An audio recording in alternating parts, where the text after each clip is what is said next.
Again with Miss Linda Davis here at the library in Andalusia in the genealogy department, or I guess the archive department, what obituary department? We just call it genealogy. Genealogy. And last week you saw where we went through behind her there, it's the catalog files. We got up to that, and then there was some more of the books that we were talking about, the obituaries, and we're going to pick up on that today, and then trying to help people learn how they can come research their genealogy here at the Andalusia Library. Okay. We have an obituary file, and it goes back to 1885, I think, or 1895, and it's up to now.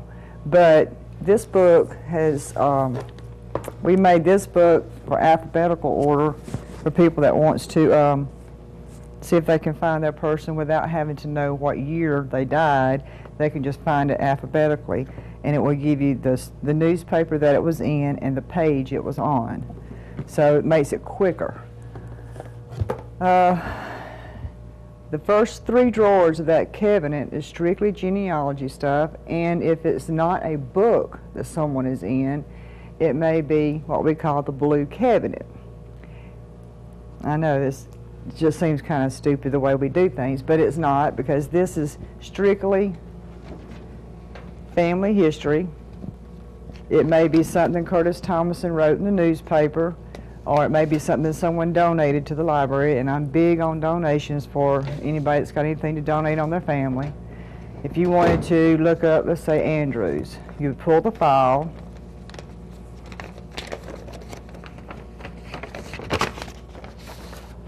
you're going to see what's in here, and if it's any relation to your Andrew family, then you're welcome to make a copy of it, and then just put it back in this folder and just leave it up here, and I'll come behind you and refile it. It's very simple. But please don't take my stuff. That happens a lot. It's the same way with the gray cabinet. The only difference is the gray cabinet, this is strictly families. This starts off with the churches. If you want to know something about a particular church, the history of the church or whatever, you can come pull this file. Same thing, make copies, put it back on top of the cabinet, and I'll refile it. Behind the churches, we start with Andalusia, history of Alatex, how Andalusia got their names. It's got a bunch of old photos, just all kinds of just I don't know, just Chamber of Commerce, stable business, just all kinds of stuff. You know, just if you don't find it in here, let me know and we'll hunt it down. Then this next drawer I'm going to show you is county stuff. It does not deal with just Andalusia. It could be something about Babby community.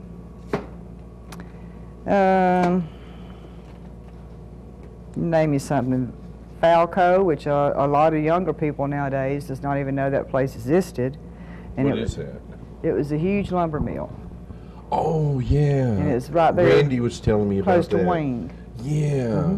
And it's supposed to be like one of the biggest places that ever was. It was. Yeah. And the mill caught fire and burnt down, and I don't think they ever recovered from it. I've been down there a few times. The last time I was down there, the bank was still there, but it was just in really bad shape, you know, falling in and stuff. And there was 1 or 2 houses down there that didn't look like anybody had lived in a long time. But there's really not that much to it now. But this gives you about the community and the people that live there. As a matter of fact, let me see if I've got a picture of the Falco, because everyone talks about the Horseshoe Lumber Company around here. But heard about that. Oh shoot, I don't have a good picture here.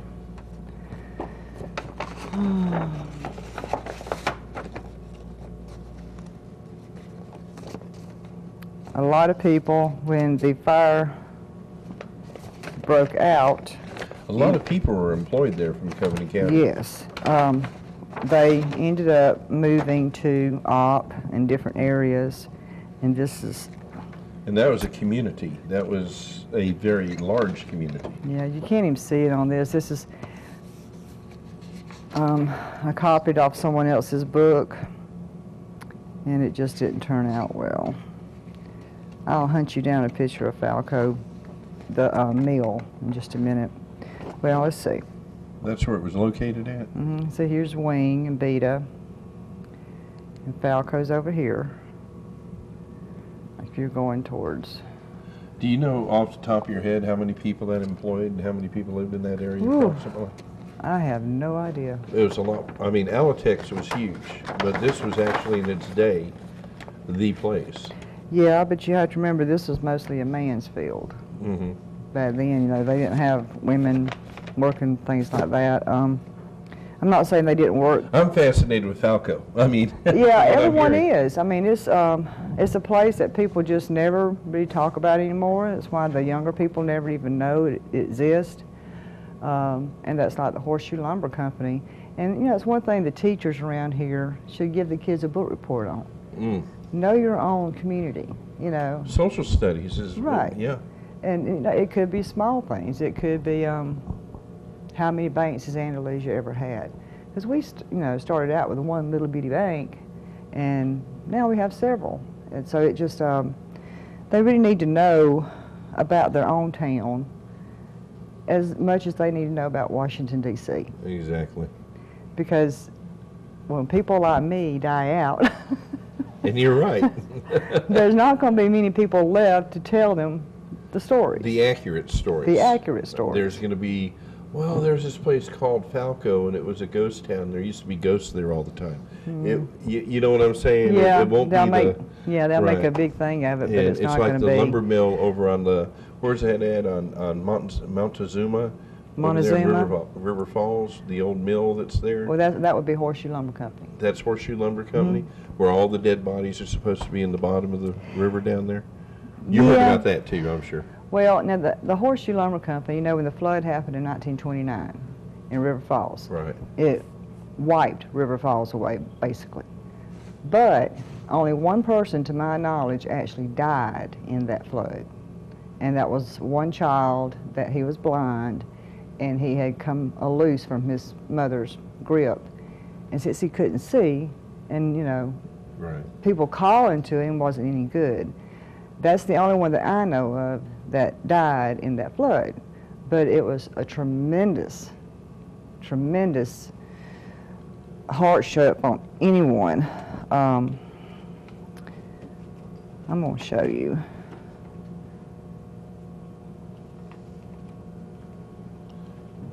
I think I'm going to show you. Flood of 1929. I hope I have pictures in here. I think I do. Okay, this is Horseshoe Lumber Company. This is water. Hold on, I gotta zoom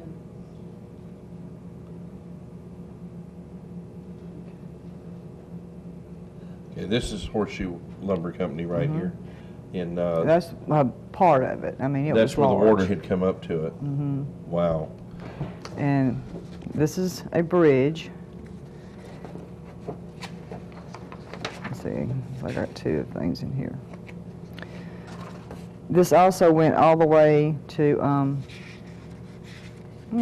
can't think of the name of that county next door to us. Kanaka? No, Coffee? Crenshaw? Elba. Escambia? Elba. Oh, Where I'm thinking. Okay. This is the railroads. This would be in our part, and this is Elba. wow. And Elba is like they say a big fishbowl, and that's It is. proof there. But now I have some better pictures on the flood of 1929, and I just actually stumbled across them. Now, that was not the first time the area is flooded. I mean, back when Andalusia moved up here on the hill, as they call it, from Debro Hill, that area had flooded before and wiped out the town, and then they moved up the city of Andalusia up here where Yeah, they called it New Site. New Site. That's history in itself. But well, you had to, living close to the river down there, you had mosquitoes, malaria, people were dying, and I guess it took them a little while to figure out exactly what was going on. because it was a little while before they moved here, and they got here and they called it New Site. No one really knows 100% how it became Andalusia. That's a $60 million question. That is. And a lot of people say it's because of the kind of horses they have in Spain, the Right. Andalusian horses. There is a place in Spain called Andalusia, but to my knowledge, don't nobody really know. I have not seen anything that says Really this is jumps why. out and says this I is do why. know for a short period of time, I think it was called Jonestown. Wasn't it Montezuma at one point, or Montezuma was the other one. that's the one that washed away? That's the one that washed away. Then when they came up the hill, it was called New Site. Okay. If I'm not mistaken, for a short amount of time, I'm not sure if he was a congressman back then, if you'd call him congressman, a legislator or whatever. Mr. Jones, who had done a lot for the town, had gone to wherever he had to report to. When he came back, they thought, it'd be great, let's name it Jonestown. No, we're not naming it Jonestown. We're going back to Andalusia. So for 3 days, It was it was Jonestown. Jonestown. There you go. I want to backtrack that because I may be wrong about that, but I think I'm right. But then they moved it to, back to Andalusia. It's been that way ever since. But our county has been here since 1821, and so Montezuma was really before that. Wow. Okay. And And all this here is available to everybody, not just you. no, it's right here in all these books. Okay. Well, we're going to walk over to them books here in a minute, but we're going to take a quick commercial break. Got to do that. But Linda, I appreciate another week of this. Is so intriguing. I mean, the information I'm learning, and I'm not from here. Okay, and I want to know as much as I can about I call this my hometown now. Been here almost 17 years. I've been here all my life. And we consider this home, and the more I get to know about it, the more I love it. And I hope everybody out there feels the same way as well. So, folks, welcome to the Andalusia Library, a gold mine in resources and just finding out about the community, about your past, your history, your genealogy. It's all right here under one doorstep. So It is. we're going to take a quick commercial break. We'll be right back. Remember, keep it real, keep God in it. God bless you. We'll be right back. Folks, welcome back once again. We're here in the Andalusia Library with Miss Linda Davis, and she's kind of head of the genealogy department up here on the second floor when you come into the library. And as you've seen over the past couple of weeks and today, there's a lot of resources here, just tremendous amount of resources. And folks don't, they say, well, how do I find out this? How do I find out that? Last week we talked about Deborah Hill. Yeah. And you see a sign. That's the first thing I ever asked anybody. How can somebody tell me what, this historic Deborah Hill is? Most people don't know. I didn't, and I found out. But I Most heard people that about, have lived there their whole lives do not know. well, I heard about 10 different versions of it. And finally, come to the library, you get the facts. A lot of rumor, a lot of folklore, and sometimes that supersedes the truth that lays in these walls. It does. But cabinets to filing cabinets to wooden drawers of information to books of information, and we're standing here in front of what I consider a unsung hero of this corner of this building, because the way you showed it to me before, there's so much information just on these little shelves right here. Can you tell us about that? Most of these items are strictly Covington County. If you go through and you see an L, and some of them will be out among the other books because there's just not enough room to put everything on here, and that means local history. We have cemetery listings. You come through here and you can go each cemetery. And this one starts like with Adellum Church, and it gives you the list of the people's names, the date they were born and the day they died. Someone was kind enough to go out to the cemetery and make these for us. We have several different listings for several different cemeteries. Sometimes we had 2 copies, but you have to look at the beginning to tell what year they were in, as to where your person is going to be buried there, because it may be 5 years before they died when this book was done. So that's kind of a dilemma. Now this is the one we talked about, Montezuma. This is a book by Sidney Waits, and it talks about Montezuma. And that's a local... That is what Andalusia was before it became New Site, before it became Andalusia. That's what it was when it was down in the hole. But Mr. Waits is from the city of Andalusia. He is, and he's also one of the members of the Historical Society. He's done a very good job on this book. We have most of his books. He's done several books. We have most of them up here. Now, Mr. Ward is also another person that has written several books. Like this one's Early History of Covington County. And this is Wiley Ward. It's Wiley Ward. And you can purchase his books at his son's shop on the square. Or you can research here. Or you can do it here. Well, this book is one of my all-time favorites, and it's done by Gus and Ruby Bryan, who are passed away now, but their daughter still kind of keeps their books. You can buy one of these at the Chamber of Commerce in Opp. This has wonderful information. It has pictures on everybody and everything. It doesn't just kind of focus in on one area. It's just broad. You know, it focuses on the county. Where some get hung up on just the town, this book just focuses on the county, and I love this book. The newest book we have is called Covington County, Alabama People, and it was the judge.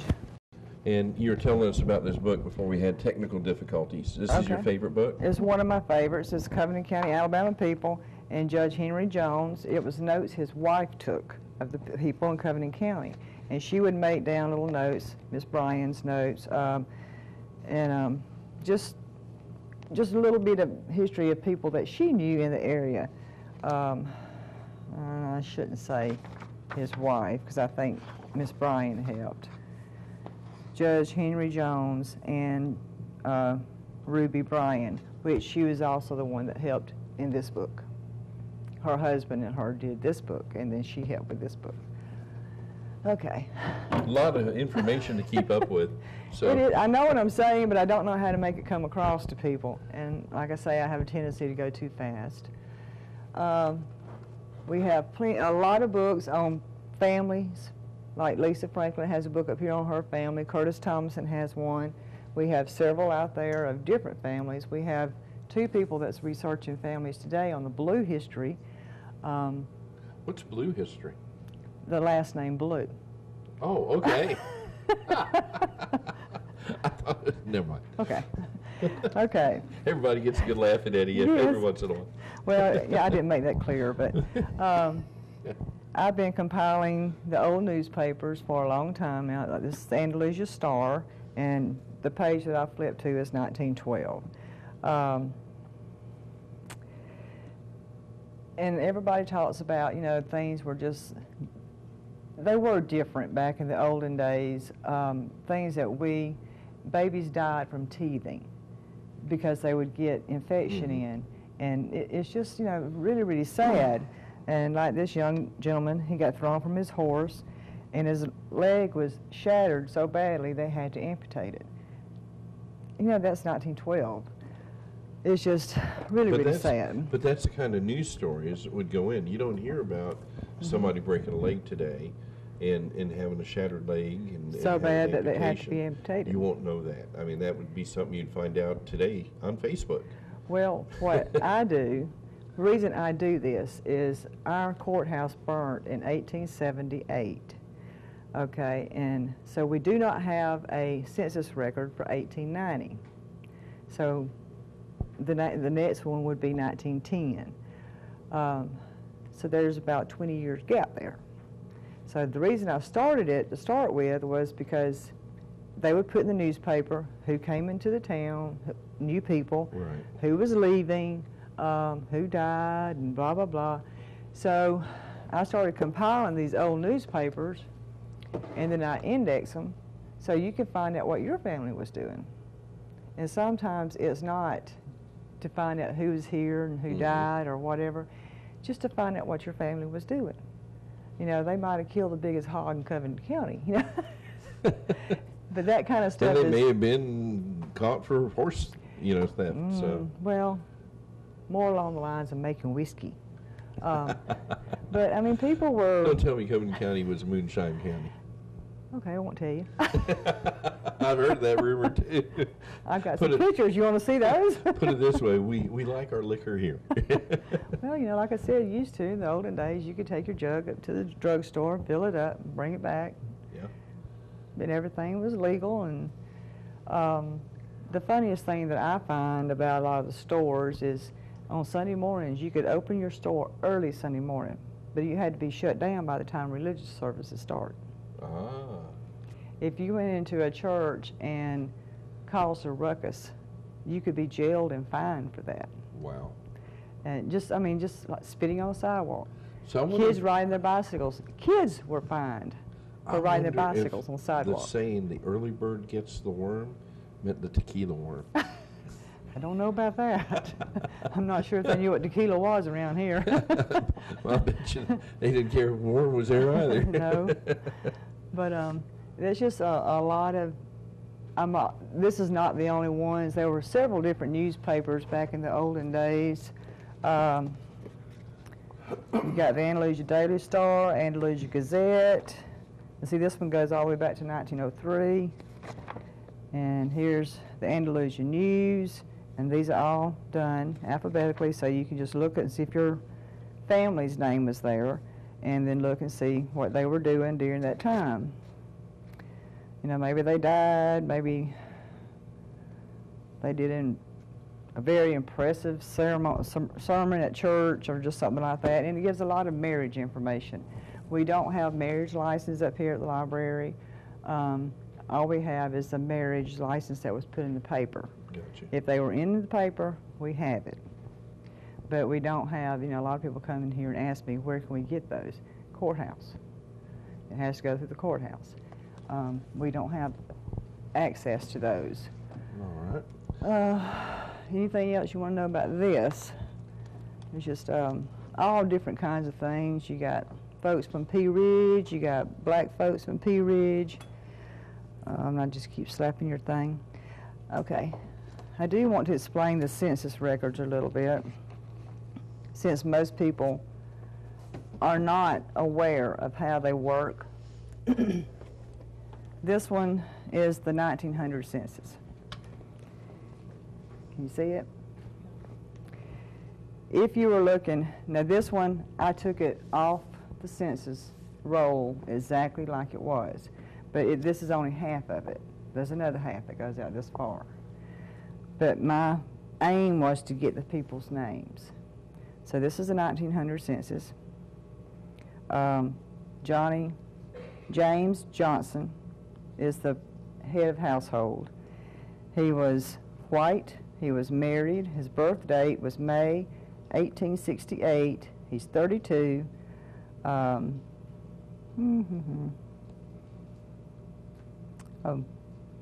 Okay, sorry. He was white, he was male, his birth date was May 1868, he's 32, he's married, and they have 10 children. Wow. Let me see. Families were big back in the day, though. No, I'm sorry. We'll get it right. All right. Now, the reason being is because different census records ask for different things. Like nowadays, they don't ask for near the stuff they asked back in those days. Okay. They were married 10 years. Now, if you go down to his wife, you'll see that she had 2 children and she had 2 living children. Okay, let's go down to this next family. Susan, she had 6 children, but she only had 5 living children. So when you're doing your family tree, that's something to consider. There's a baby there that didn't make it. So you don't know if it had a name, or then you need to look for another family. Maybe they could, well, no, they couldn't do that. I was going to say go to the next census before that, but the next census before that didn't exist since our fire. I know you're on a time limit. I'm trying to be quick. You're all right. Just tell us. Now, there's something here I noticed, too, that we kind of passed a little bit. But you got like funeral home records. Benson Funeral Home, those are the years, the only records we have. I do wish we had other records, but that is the only records we have. Then over here you got the Andalusia Rotary Club, and you've we got have several of their books of all the members, all down through the years. and the winners of the games, and man, Oh. that's history. And then here you've got the tracking your Covington County, Alabama roots, 1860 through 1880. This lady is tracking your roots. She has her own website, and that's one of the free ones I was telling you Right. about. And it's 1860, 1866. And what she's done is she has taken the census records and pretty much just shortened it, short and She's done sweet. a lot of the footwork. Yeah, she's like, well, she gives the head of the household, the mother, the kids, and she just gives their ages. But she doesn't go into a lot of the information that you need sometimes. But you can always, if this is your family, you can always pull out the original census and find it. And it shows that this man was born in Georgia. That's one of the things that I missed off that other one. And his wife was born in North Carolina. So that's another thing too that's very important. What I'd like to do now is, I call it microfiche, but it's not microfiche, it's microfilm. Microfilm. And you've got a room over here to your right that is dedicated for the public to utilize and bring up information that was actually photographed at one time and put onto this microfilm to be held throughout the years to do research and archives. So take a quick break. We're Okay. going to go ahead and set up in that room and come back with more with Linda Davis from the Andalusia Library. Folks, I can't tell you if you're not fascinated by this and pulled out the popcorn and you know your beverage of choice and enjoying this program. I certainly am enjoying standing here, learning all this information is right here. There's a lot more than people realize that we have. And it's free, It's free. all free. If you Well, want to make copies, though, it is 25 cents a page. Got to get that quarter So from but you can write it down all you want to. It's free. How much is a late book nowadays? A nickel a day. A nickel a day. Well, that ain't changed. And we don't too count much. Sundays And you don't. Ooh. or holidays. Or holidays. Okay. But boy, I used to. Boy, you don't know. I mean, I really think there's no place that you can get a DVD, a book. You can work on a computer if you need to. You can come up here and research your family history. And if you forget your book, it's a nickel a day. You can't buy bubble gum for a nickel nowadays. I mean, I know I've ran mine up to where they sit there and say, just buy the book. It's cheaper. well, you know, the way we do our fines is when it reaches the price of the book, it just stops. Right. And then you come in and you have to pay that before you can check out anything else. And it's only fair. Or they send out the librarian Gestapo. And I'm just kidding. They don't do that here. You get this kind of look. Oh, yeah, there you go. That's that librarian look. But folks, we'll be back with more with Miss Linda Davis right after these messages. Remember, keep it real. Keep God in it. We love you all. God bless. Folks, welcome back once again to Andalusia Library with Linda Davis, the I'll call her the historian or the archive holder, or but folks call her here the lady over the genealogy program. And right now we're at a microfilm machine that's upstairs, and there's a couple of them up here I see. And right now you're doing what? Looking at a census record, I'm seeing this person, Alan Sandley, head of household. He was born in Alabama. His dad was born in Alabama. His mother was born in Alabama. And if you scroll over, you can find out what they did for a living. As a farmer, could they read or write? Sometimes you have to go down here to find out what questions they asked, because on different censuses they ask different things. Now, if you wanted to copy this page, what you would do is you would go over here, you'd scan again, Sometimes we have a lot of luck with these, and sometimes we don't because of the age of the microfilm. Okay. If these are the families I was looking for, and it works out okay. But since I want to try to get the whole thing in, what I'm going to do is I'm going to turn it this way. When you come into the library and you need help with one of these machines, just let us know and we can come up here and help you. I'm going to scan it again, but this time I'm going to try to darken it a little bit,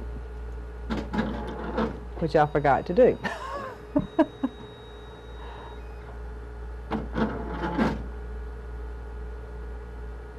Okay, this gives me more information that I can take with me. And if I need to go further than that, I can come over and scan it again, and it gives me the rest of the census records. But then if you wanted to, you hit print, and it's going to come out right there on the other side.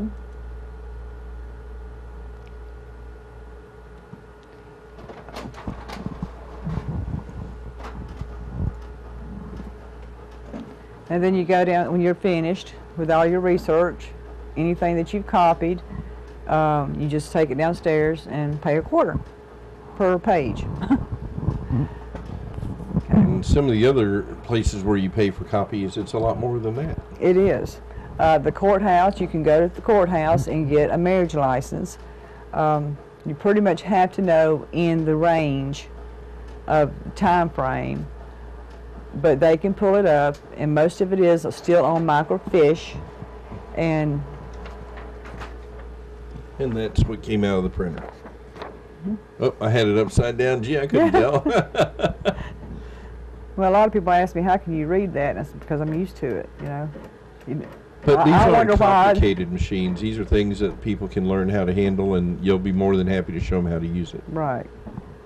And we also have microfilm on all the old newspapers.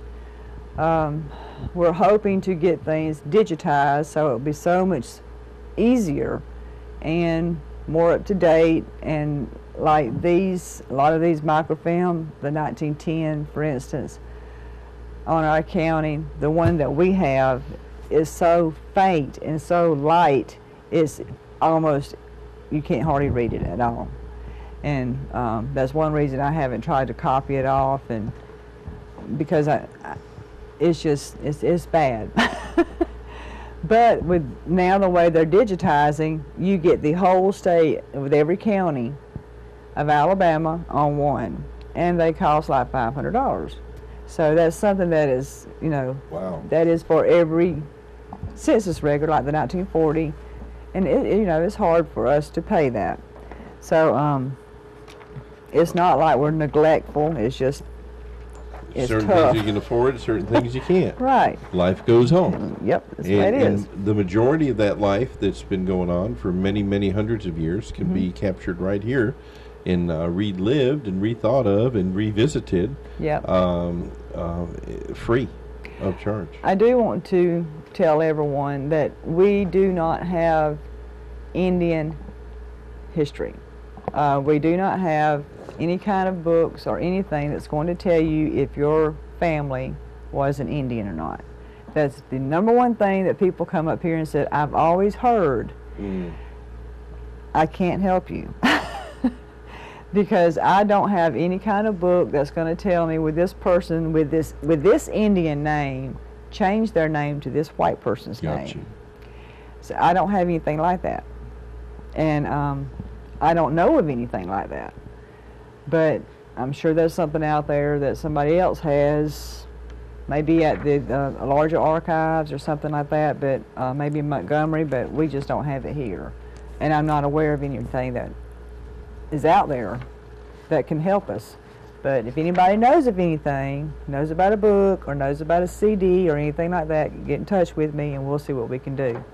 And if you have any of your own family history that you'd like to donate to the library, I'm sure you'd be more than happy to. I would be more than happy to take it, and it's going to be here forever. I can make, if you don't want to let, you know, your family Bible, for instance, if you don't want to let that go, just bring it and let me make a copy of it, and you're welcome to take your Bible back home. But I will take your information and put it in this blue cabinet, And so then the next generation, when they decide they want to start doing some family history, you know, it's here. And it's not going anywhere.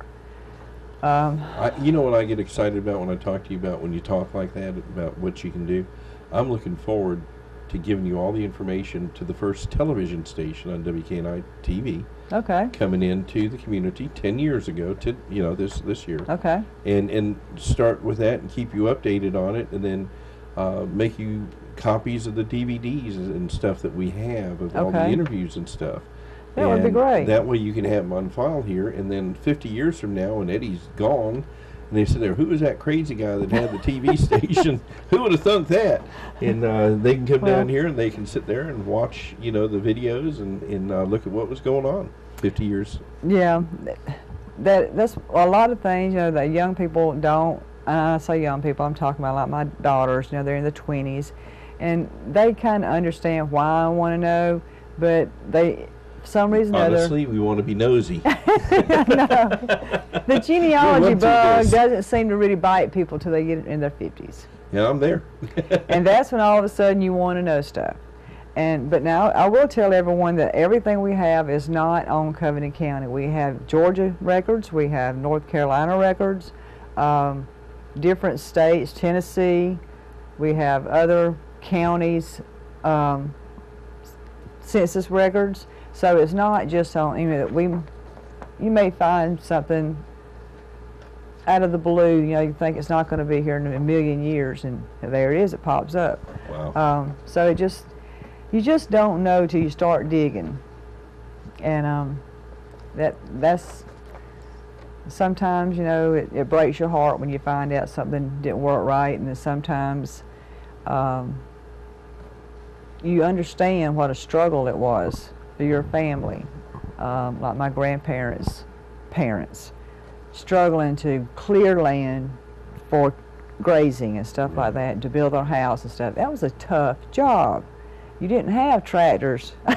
Getting the roots out, getting the stubs out. I mean, you think about having to do it with mules and plows and stuff like that, and we think we work hard today. Those people worked hard and really had little to show for it. But, you know, you don't realize that until you really get to digging and you really get to seeing what all the hardship they went through, and then you understand why so many people died so young, and which is unheard of nowadays, of people dying in their 20s and 30s from having children. Right, right. But a lot of women, you know, they bled out, and because they didn't go to a hospital, they had their children at home. Right. And it's just so sad. But you just don't know till you start. Not all of it's bad news. I know I sound terrible about it, but not all. Some of it make you just laugh. There's some that made, you know, got rich in Covington County. Well, the story that's in my family that I really love the most about my grandparents, he asked her to marry him, and she said, well, you'll have to ask my daddy. And apparently everybody in the house, you know, the mama ruled the house, because the daddy said, you're going to have to go ask her mama. I'm not going to tell you yes or no. So I just think that's hilarious, because you know, usually we're always thought to think that the man gave the last word and everything. Well, they may have, but they did take their wives in consideration and stuff like that. And you know, you just don't think that way, because you're programmed to think about what you see on TV. Well, it don't work that way in my household, I'll tell you that right now. And if Mama ain't happy, ain't nobody happy. Well, and we keep that pretty well as our motto. But Linda, I can't tell you how much we've appreciated you taking us through this. Okay. We're going to revisit you here in the future again, I'm sure. Kind of update things as they come along and see how things are going. And certainly if you have anything happening in your department, please let us know. We'll be proud to get it out there. I will. I'm thinking about, I've talked to my director, but I haven't talked to Curtis yet, which he's going to hear about this on the news. But Curtis who? Curtis Thomason. Okay. He's the one that writes for the newspaper. Right. I would like to do a class one evening on how to start your genealogy, just the basics. And, you know, maybe hold it down in the Dixon room and just have the sheets there for people to just get And with we'll the be basics. glad to cover that. And, you know, that way, if people, usually if you can get the basics, that's when the bug gets you. You get the basics, and you're thinking, well, You're where are they afraid buried? of, you know, how, you know, I know I was, and when I first started out, I was like, my goodness, and it was so easy after that when you first started out. Well, my ex-husband's family was just boom, boom, boom. Everybody lined up like ducks in a row. My family has not been that way, especially my mama's side. But it just hasn't, you know, I've come to a stone wall that I can't seem to get around or get over. But maybe I will one day. As more things come online, where, you know, you can check out those ideas, and you know how I feel about online stuff. Use it as a source, but then Back fill it it up out. with the Right. facts. Linda, again, thank you so very much, and we thank the Andalusia Library and its staff and its management Okay. for allowing us to come in here and Well, do this. we've had a lot of fun. You We know, have. I don't get a chance to show off my part. Usually Well, we show the you know, the children's stuff and everything. Not many people are I'm interested in the fascinated dead part. with this. Oh, no, you're going to be bugged by me plenty, believe me. Okay. But thanks for coming on WKNI and sharing with our viewers. Okay, thank you for coming. Folks, remember, keep it real. Keep God in it. God bless you. We love you. And boy, get up here to the public library. There's so much stuff up here. You'll walk out of here just totally amazed. God bless you. Have a wonderful day.